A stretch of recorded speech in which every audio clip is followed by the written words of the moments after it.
So do they have a lot of ODs here? Olympia?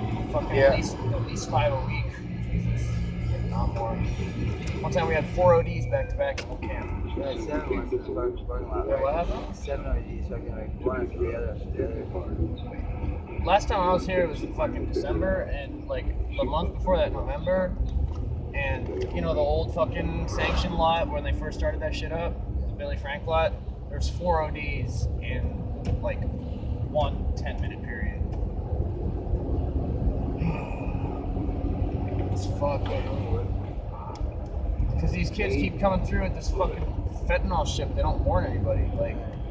Like you gotta tell your customers. You gotta give them a fair warning. That's the old this has been there for like ever.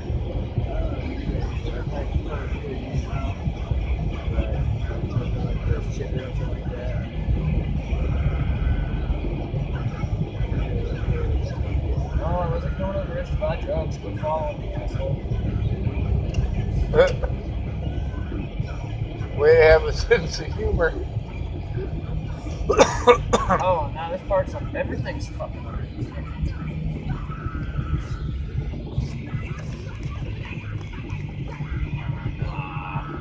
Alone. Leave me alone. Am I good on that side, Sean? Yeah, you're good.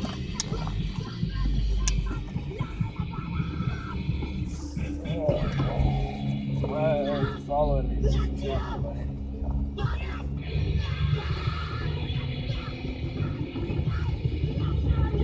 Yeah, I get it, asshole. You ain't got shit on me, like we're good, right? Everybody's fine? Alright, cool.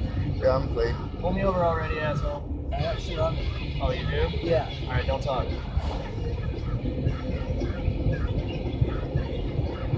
You ain't got to present my identification. You're not the one driving.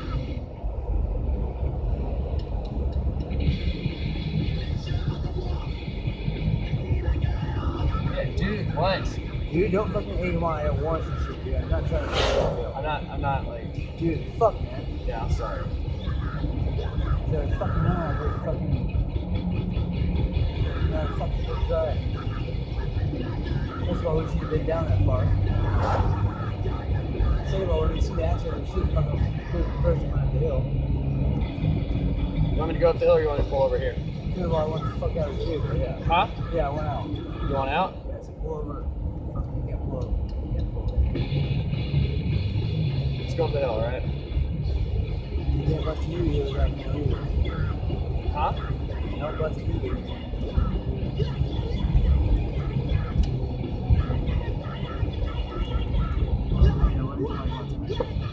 Let's just go up the hill. I don't want to take this thing.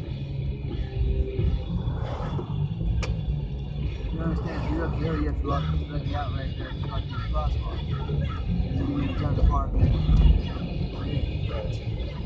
Please leave us alone. You see what I'm saying, man? Hey, yo. Yeah, what's You up? understand what I'm saying? If you go up the hill, Yeah, I get out right at the crosswalk up there. pulling over. You want out? You want out right No, now? that's not what I'm saying. If we go up the hill that way, I have to get out at the crosswalk, and that doesn't leave you no time to come with me. Oh, yeah. All Don't right. you want to come with me? Yeah, I do. Okay, so what I need you to do is, okay, what's the best way to do this? Go back over this way, the way you came, but instead of going out towards the lake, out around the lake, go up the hill right there. And can your friend drive? Can your friend You drive? can drive it towards the Tristan. All right, I'm turning around. Because if he can drive, you can just take us up there and that's not the spot. Dude, go ahead and help that. I got a broken foot, so I'm looking for it. I know, I got you, bro. Hold on. Well, you're a shitty driver. You're worse than me. I am worse than you. Yeah. No way.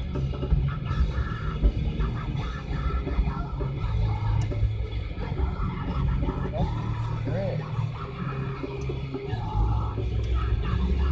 All right, you want me to go up the hill here? No, I can't do that next week. Yeah, with me. It's about 50. If I can, you follow the lake around, but just like don't follow very far. As soon as you get past the fucking like, Right now, I'm going up, right? no, don't go up. drops you out. Okay, so right up here, yeah, follow around. Now, as soon as there's a shoulder on the road, right up here, there should be a shoulder on the road. Why don't you fucking put on your blinker, your fucking whatever, and flip a bitch and park behind this truck right here. Pull over the shoulder road, flip a bitch. There we go.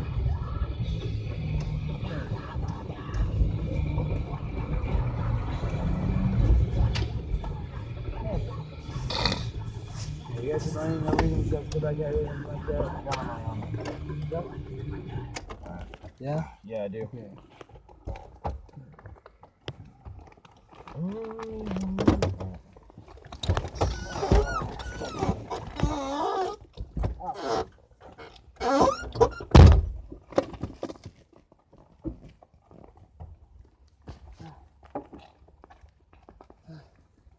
That stay.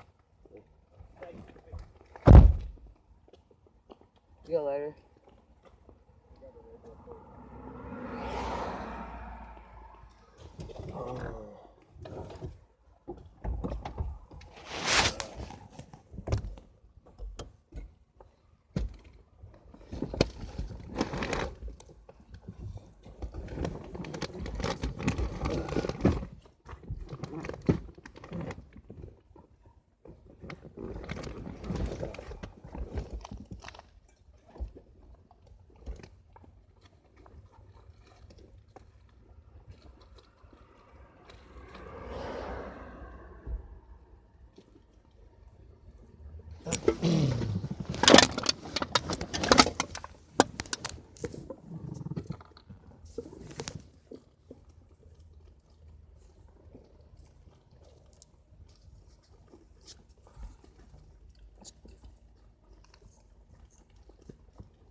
So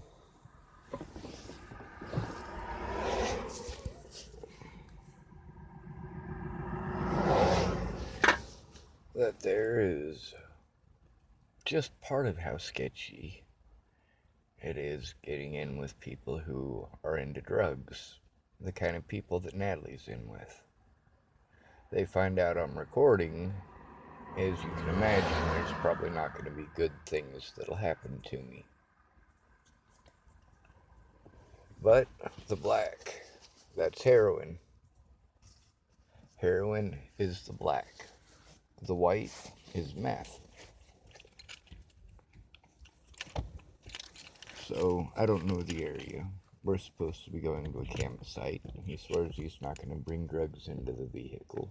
And here we are. I wake up at a homeless camp and he's looking to score some dope. He doesn't want to get dope sick in the morning, so he's trying to anticipate. No cold sweats, no seizures, no muscle spasms, no muscle cramps, no soreness. That's what scoring means to him. It means that he's not going to hurt. He's not going to be in pain. Natalie went through the same thing. She went through it a lot.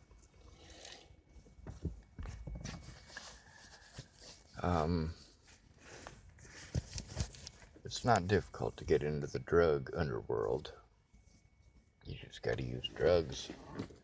Being pretty helps to get those drugs for cheaper. But you might have to do some things that are pretty immoral. You might have to give up parts of yourself that you used to think were sacred.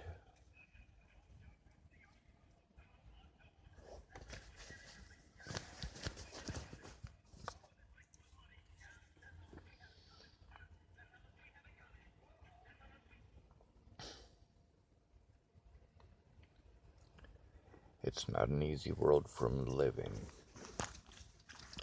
However, as per my rules, I apparently will shortly be driving because, yeah, no way. If you're messed up, I can handle having you in my car. I'm not gonna have you driving it. Um,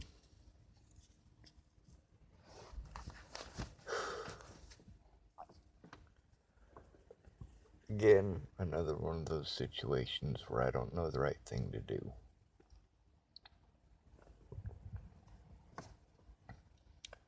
I know that going to the cops would definitely make everyone I hang out with crazy. Possibly even homicidal towards me. So if I get confronted, I am going to pretend I'm crazy and like I'm talking to myself.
The dope man's van is actually a pickup truck, oddly.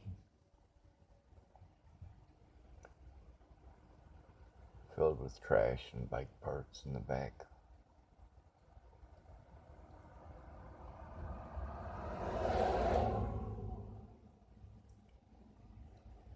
It's not much different in Boulder.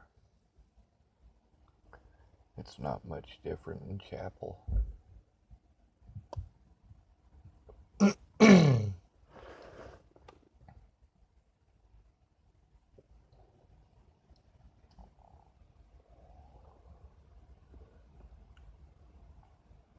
And this is how the other half lives. This is how most of my friends in high school lived.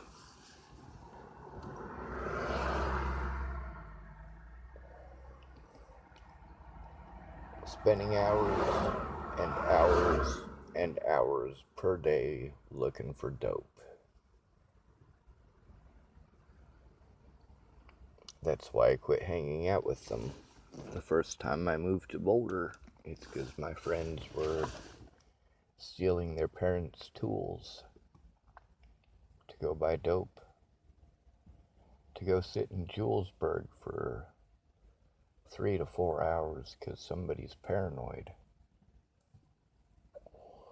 or to go up to Alan Bain's house and perform favors, stupid human tricks, so you can get your fix.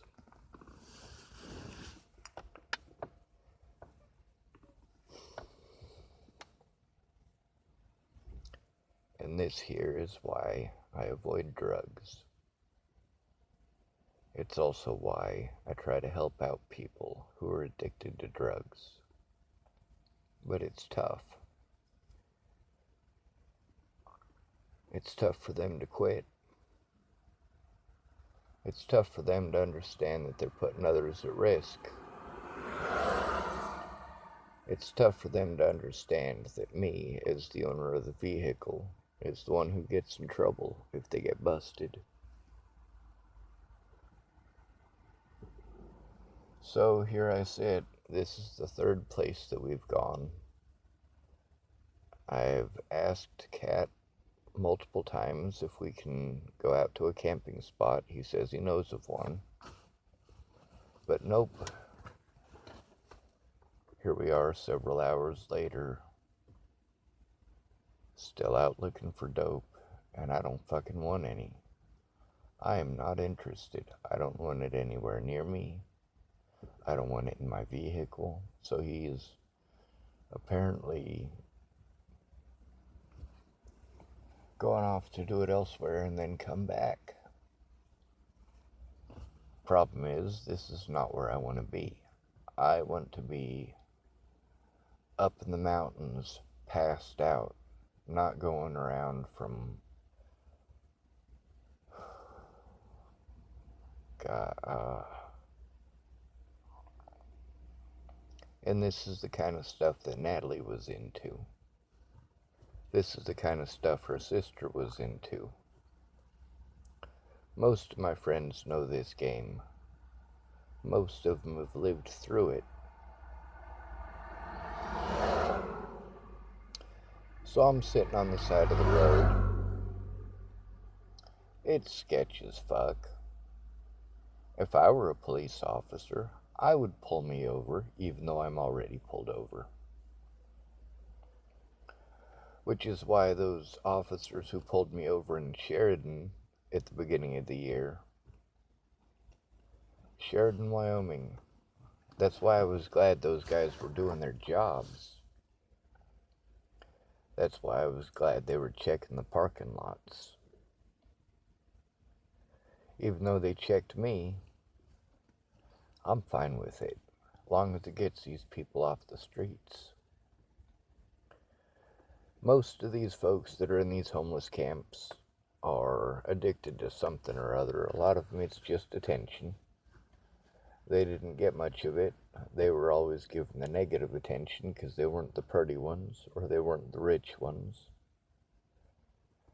But then you got the ones who can't stay off the dope. The heroin, they like to feed the girls because they'll just lay there. But the ones who are the perpetrators, for the most part, are on methamphetamines. Guys who are on heroin often have problems getting it up. And women who are on meth oftentimes will become erratic and put up a fight, even if they agreed to this. And it's terrible because it is human trafficking. It is a sex trade.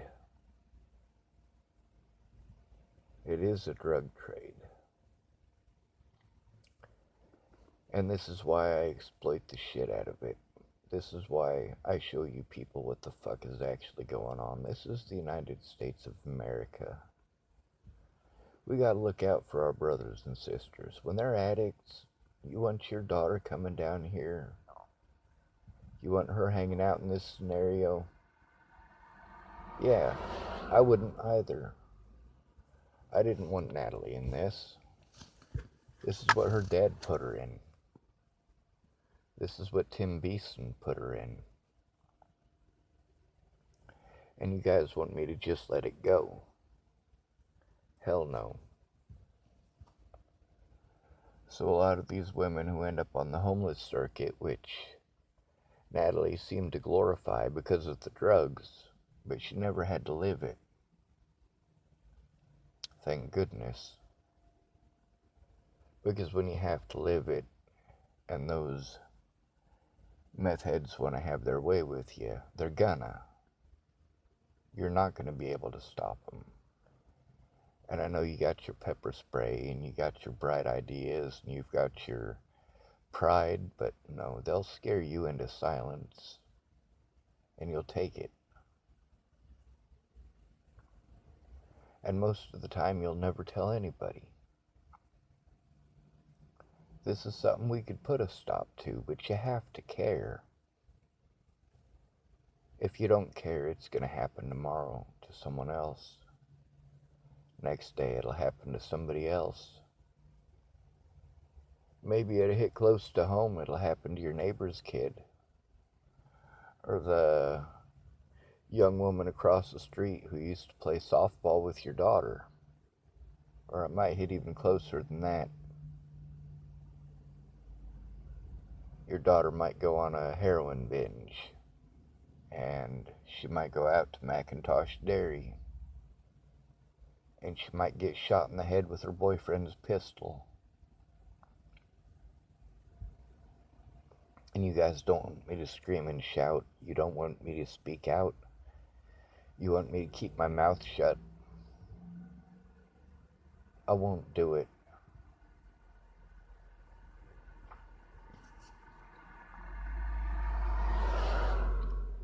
As soon as he comes back, I'm gonna get him to take me somewhere that I can pass out without getting harassed by the cops. He's got a Ford F-150 on the way, so he'll be out of my vehicle shortly. I was thinking about giving it to him, but he's got a vehicle. I shouldn't be driving the thing.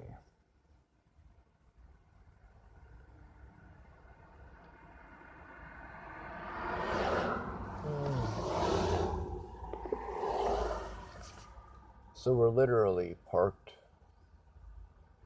I want to say 30 feet, 30 to 60 feet from where somebody just overdosed. Probably the same dope man, probably the same shit. And Cat he's looking for black. That's the heroin. But because he can't find the heroin, he wants to do the math. Because it's something. It's something to help curb the sickness. Kind of like when you try to quit smoking cigarettes, but now you're smoking 5 times as much coffee. And because you're drinking 5 times as much coffee, you're spending a lot more time in the bathroom. When they mix their drugs, that's when you got a major issue. You got the uppers and the downers. When I tried to kill myself at the La Quinta Inn in Boulder County, I can't remember if it was in Lafayette or Louisville. I tried to do it with uppers and downers. I didn't try it with heroin and meth, though. I tried it with sleeping pills and caffeine pills. And it does the same thing. It'll kill you the same way.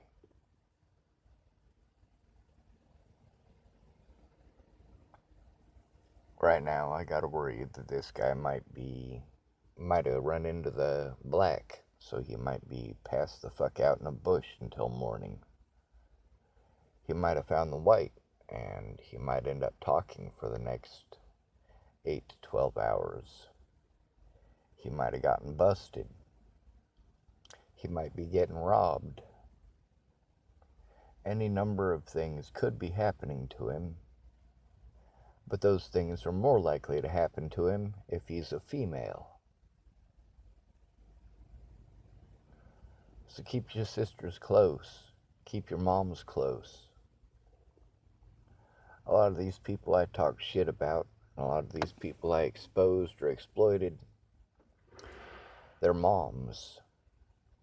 And a lot of them are moms who have lived this life. They're good moms because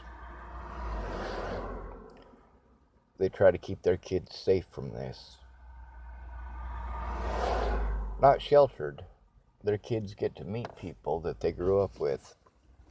People who are still addicts. Tabby's lost at least 5 friends in the last year to this exact situation right here. I've lost more than that.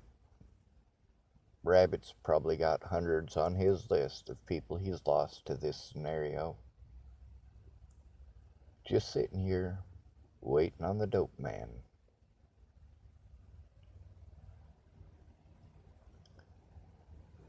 See, these drug-induced scenarios and alcohol-induced scenarios. Alcohol is actually probably the scariest.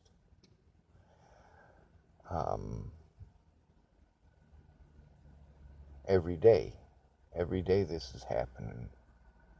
Every day there's more homeless people hitting the streets. Every day there's more people who just can't seem to kick the prescription they got. But now they no longer have that prescription. The doctor prescribed it for 3 weeks or prescribed it for a month or whatever it happens to be. But when it runs out, you gotta get your fix. You gotta get your fix. You gotta get well. You gotta make sure you don't wake up with the shakes. Wake up with the cold sweats.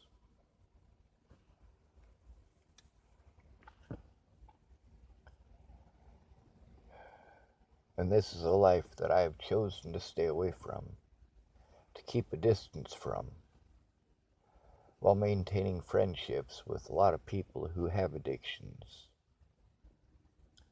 A lot of those friends are not my friend anymore. They don't like people who talk to cops. At the same time, they're some of the best resources there are when it comes to finding missing people. They see things, they know things.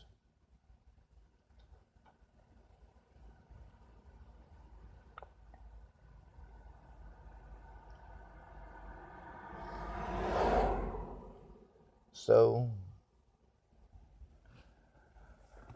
I guess I should probably shut off this video. I'm pretty sure he scored whatever it is he was looking for.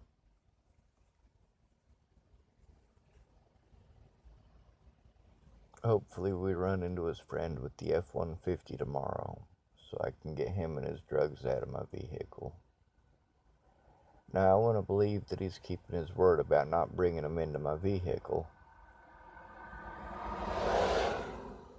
But honestly, I don't trust anybody. I don't trust anybody to keep their word.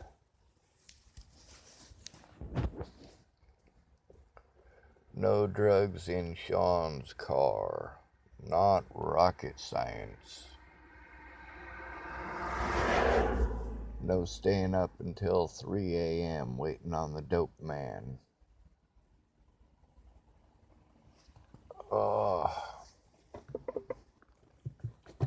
At the same time, I don't want him seizing up in the morning. I don't want him having those cold sweats. So, what's the right thing to do in this scenario? And don't tell me call the cops, because that shit don't work for me. Cops don't listen to the homeless. You try to turn somebody in as a homeless person, the cops are more likely to arrest you than do any investigating. So here I sit.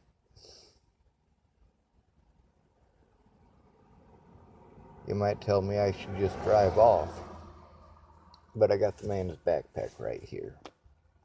I got the man's dog right back there in my back seat.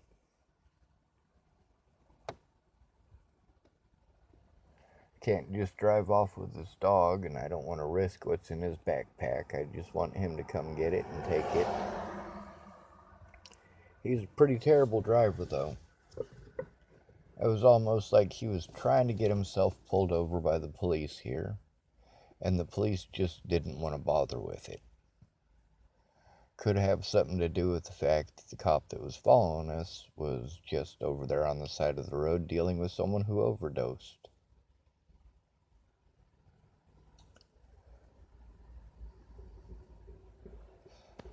I can't bring Natalie back. I can't have my friends back. But I can show you what's really going the fuck on.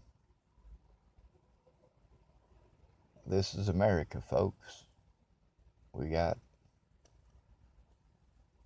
people in jails and prisons for marijuana. Meanwhile, we got this kind of shit going on. This is where the sex trade here starts. You start off by, well, it's called a turnout. You get her hooked on the drugs, and then you get her to sell her body because she wants the drugs. And most of the time that starts off with she broke her ankle and her pills ran out. She needs some more. And she says she won't try heroin. She's just looking for the pills. But you know, she's already addicted. So she'll be back. A couple of days when she's sweating. Just a couple of days when she's puking. Just a couple of days when she's dope sick. She'll come back down here because she needs to get well. And then tomorrow it'll start all over again.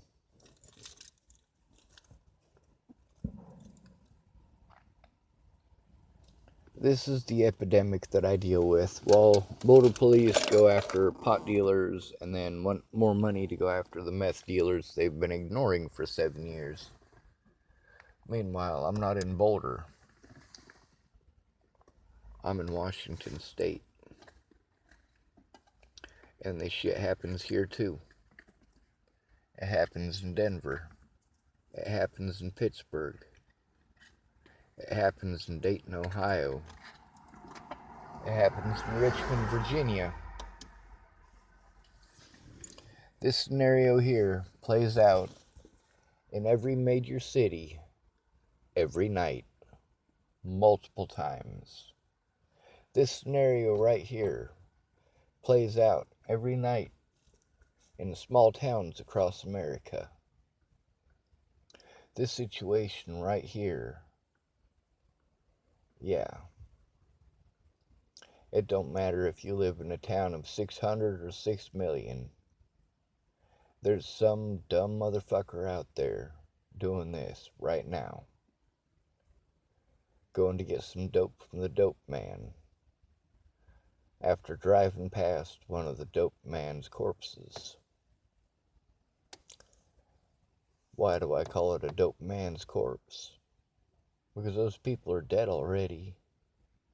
These people out here overdosing, even if they survive it, they're already dead. They're dead inside. There's not much left to them. The girls especially. You can see when their soul breaks. You can see when they give up on love and set their heart on drugs. Mi corazón. When you stop loving your family and you start loving the drugs, because the drugs don't scream at you, the drugs don't tell you to quit. The drugs don't try to keep you safe from your own decisions. The drugs will let you do what you want.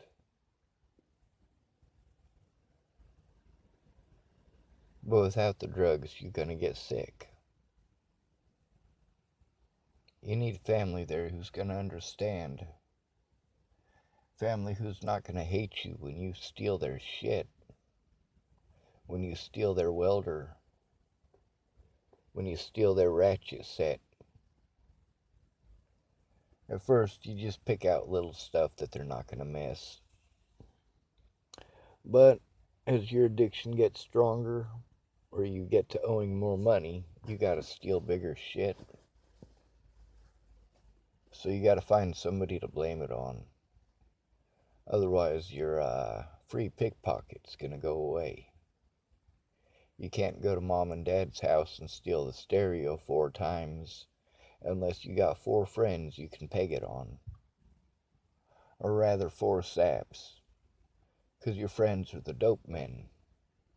And the dope men control your stash. And you don't want to turn in the dope man, do you? No, you don't.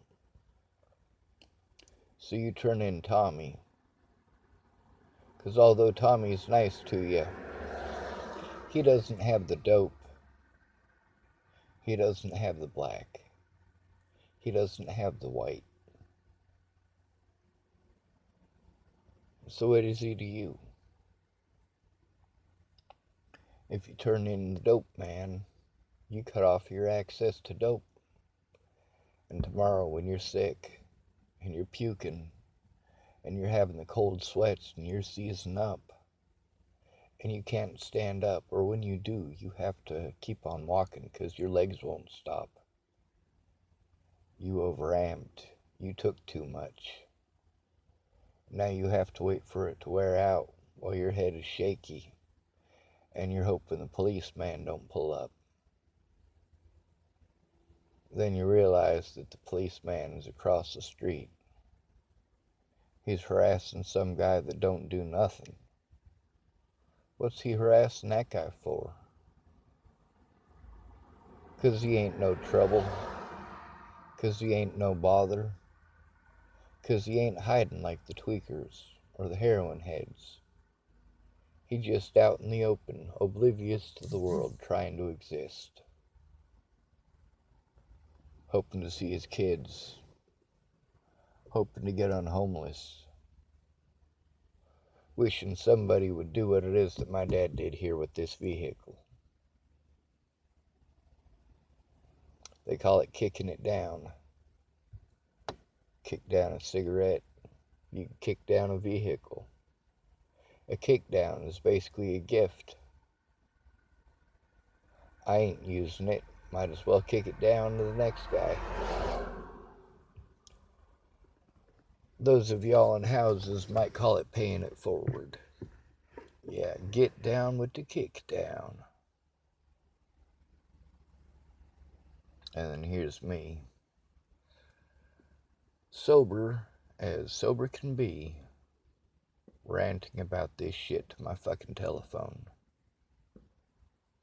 'Cause this is reality, folks. This is how great America is, while you guys are focused on taking family-oriented individuals who are from foreign countries and locking them in internment camps.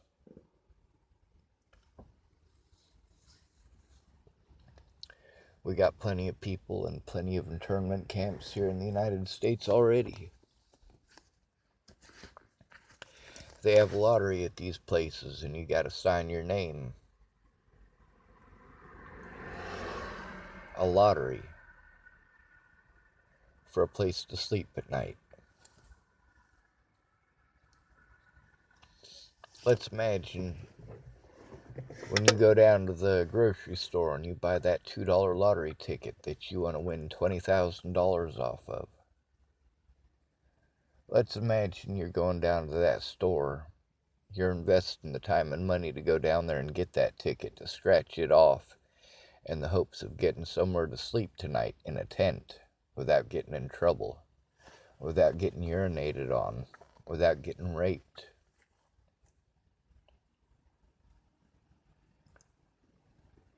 You guys go ahead and say whatever you want about me. I'm not going to stop speaking out.